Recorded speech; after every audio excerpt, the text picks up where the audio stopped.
Welcome to mini foods Jaisingh. எல்லோருக்கும் வணக்கம்.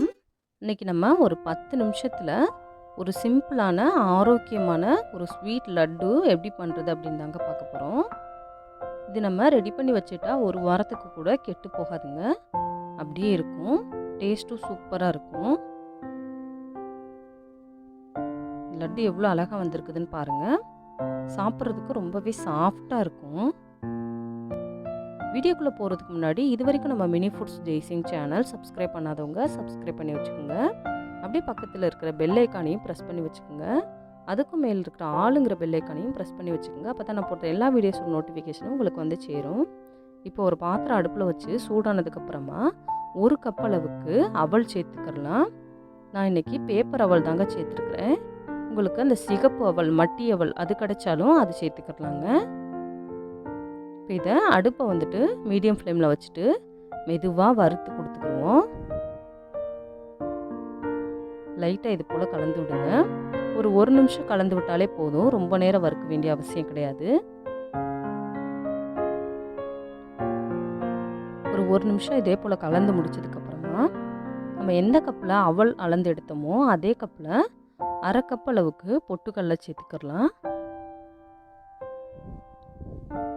அந்த பொட்டுக்கடலையும் சேர்த்துட்டு திருப்பியும் ஒரு நிமிஷம் அளவுக்கு லைட்டாக வறுத்து எடுத்துக்கலாங்க.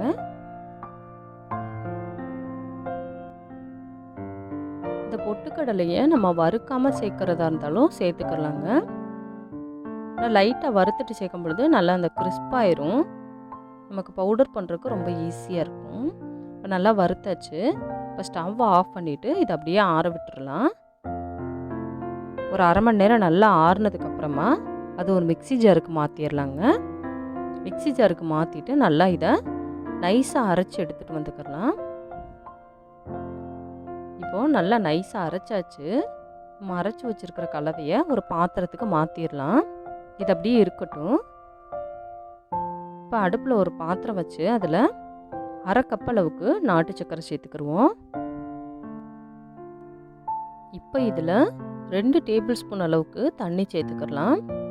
தண்ணி இவ்வளோ சேர்த்தா போதுங்க, அதிகமாக சேர்த்துடக்கூடாது. இந்த அளவுக்கு தண்ணியிலேயே இந்த நாட்டு சக்கரை வந்துட்டு நல்லா உருகி வந்துடும். அடுப்பை மீடியம் ஃப்ளேமில் வச்சுட்டு இது போல் நல்லா கலந்து விட்டுக்குங்க.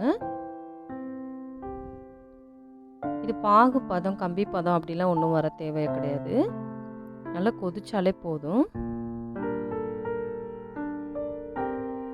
நல்லா கரைஞ்சி வரணும் எல்லாம். 2லேருந்து 3 நிமிஷத்துலேயே இது நல்லா கொதிக்க ஆரம்பிச்சிருங்க. இவ்வளோதான் போதும், நல்லா கொதிச்சிருச்சு. இப்போ ஸ்டவ்வை ஆஃப் பண்ணிவிட்டு இதை ஒரு வடிகட்டி வச்சு நம்ம ஃபில்டர் பண்ணி எடுத்து ஒரு பாத்திரத்தில் தனியாக வச்சுக்கலாம்.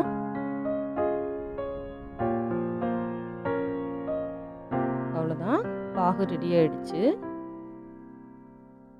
இப்போ இந்த மாவில் ஒரு 1/4 ஸ்பூன் அளவுக்கு ஏலக்காய் பவுடர் சேர்த்துக்கிடுவோம். உங்களுக்கு சுக்கு பவுடர் சேர்க்குறதா இருந்தாலும் கொஞ்சமாக சுக்கு பவுடர் கூட சேர்த்துக்கலாங்க, நல்ல ஒரு வாசனையாக இருக்கும். ஏலக்காய் பவுடரை நல்லா கலந்து விட்டுட்டு நம்ம எடுத்து வச்சுருக்கிற பாகு வந்துட்டு இதில் கொஞ்சமாக ஊற்றிக்கலாங்க. ஊற்றி நல்லா ஸ்பூன் வச்சு அப்படியே கலந்து விட்டுக்கலாம். பாகு நல்லா சூடாக தான் இருக்குது. அந்த சூடு இருக்கும்போதே இதே போல் நல்லா கலந்து கொடுங்க.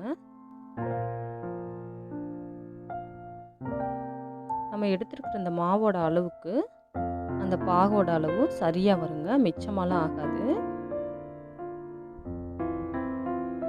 இதே போல் எல்லா பக்கமும் நல்லா படுற மாதிரி கலந்து விட்டுக்குங்க. இப்போது அந்த மிச்சம் இருக்கிற பாகையும் இதில் சேர்த்துடலாம்.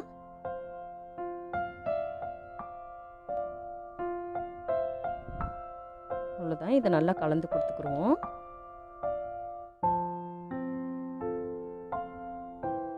நம்ம ரெடி பண்ணி ஒரு தண்ணி படாமல் ஏர்டைட் கண்டெய்னரில் போட்டு வச்சுட்டா 1 வாரம் கூட நம்ம வச்சு சாப்பிட்லாங்க, கெட்டே போகாது. இதே போல் நல்லா கலந்து விட்டுக்குருவோம். ஒரே ஒரு ஸ்பூனு நெய் சேர்த்துக்கலாங்க. நெய் வந்துட்டு ஆப்ஷனல் தான், தேவைன்னா சேர்த்துக்கோங்க, இல்லாட்டினா விட்டுருங்க. அந்த நெய் சேர்த்துருக்கும் பொழுது அந்த வாசனை நல்லாயிருக்கும்.